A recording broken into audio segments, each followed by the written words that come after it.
नवरंगपुर आंचलिक परिवहन कार्यालय परिसर में जातीय सड़क सुरक्षा मास 2026 उद्यापनी समारोह अनुष्ठित हो जाइछि। नवरंगपुर विधायक गौरीशंकर माझी मुख्य अतिथि भाव में जोग देइथिले एवं सम्मानित अतिथि भाव में जिलापाल डॉक्टर महेश्वर स्वाई और अन्य अधिकारी माने उपस्थित थिले। जिला सड़क सुरक्षा समिति आवाहक तथा आंचलिक परिवहन अधिकारी जितेंद्र कुमार भोई सभा कार्य परिचालना करथिले। विधायक निज वक्तव्य समस्त को कटक सुरक्षा नियम क्षमा करेंगे समस्त को सड़क सुरक्षा नियम मानिबा और डीएल इन्शुरांस सह गाड़ी चालना करने को परामर्श देइथिले। जिलापाल गाड़ी चालना रे सबुबेले सतर्क रहिबा, हेलमेट पिंधिबा, सीट बेल्ट सह सुरक्षित यात्रा करने को प्राधान्य देई कौनसी अन्यमनस्कता को प्रशय न देबा पई कहिथिले।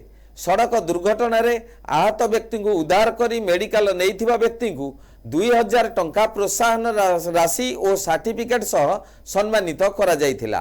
दिन को दिन सड़क दुर्घटना बढ़ी बढ़ी जाउछि, धन जीवन भी नष्ट होछि। सेति पई लोक संख्या बढ़िबा कारण गाड़ी घोड़ा मध्य बढ़ी बढ़ी जाउछि, जा फल कि दुर्घटना अधिक होछि। सेति पई सचेतनता निहाती आवश्यक। सरकार चिंता कले आगु दिने सचेतनता थिला, तापर सप्ताह सचेतनता कार्यक्रम आरंभ होला। एबे मास सारा एक मास काल आपनकर 1 तारिख जनवरी 31 तारिख पर्यंत एक मास सब विभाग परिवहन विभाग समस्त सचेतनता सृष्टि कर जहाँ फल कि मत लगुच मास टी मुझे कथा होती आरटीओ सहित किसी मात्रा कमी कारण सचेतनता अभाव सब जिनस होता है।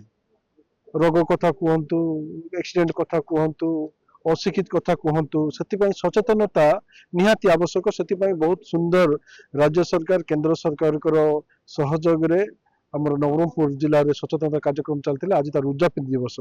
आज विभिन्न समय रे जो माने एक्सीडेंट होकर रास्ता पड़ी थे नहीं जो मेडिकल जॉइन कर आज सरकार प्रोत्साहन राशि 2000 टका दिया विभिन्न स्कूल मानकर खेल डिबेट चित्रांकन प्रतियोगिता जाक करके आज स्कूल पिला पुरस्कार दिया। आज सड़क सुरक्षा मासर उद्यापनी दिवस रे आम गण रे सम्मानीय विधायक महोदय, जिलापाल महोदय एवं ड्राइवर एसोसिएशन कर्मकर्ता, जनसाधारण, सांबादिक बंधुगण एवं कार्यरत समस्त कर्मजीवी मानू आम आज निमंत्रण करूँ।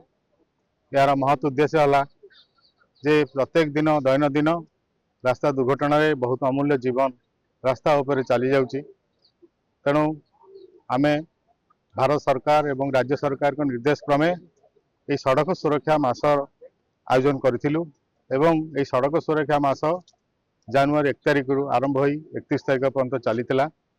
से सड़क व्यवहारिकार मान को आम उपदेश देइथिलु जे आपण मान यातायात कला बेले ओवर स्पीड रे गाड़ी चलांतु नाही, हेलमेट पिंधंतु, सीट बेल्ट बांधंतु एवं मद्यपान करी गाड़ी चलांतु नाही। Nabarangpur Karesh Upasi report, NTV।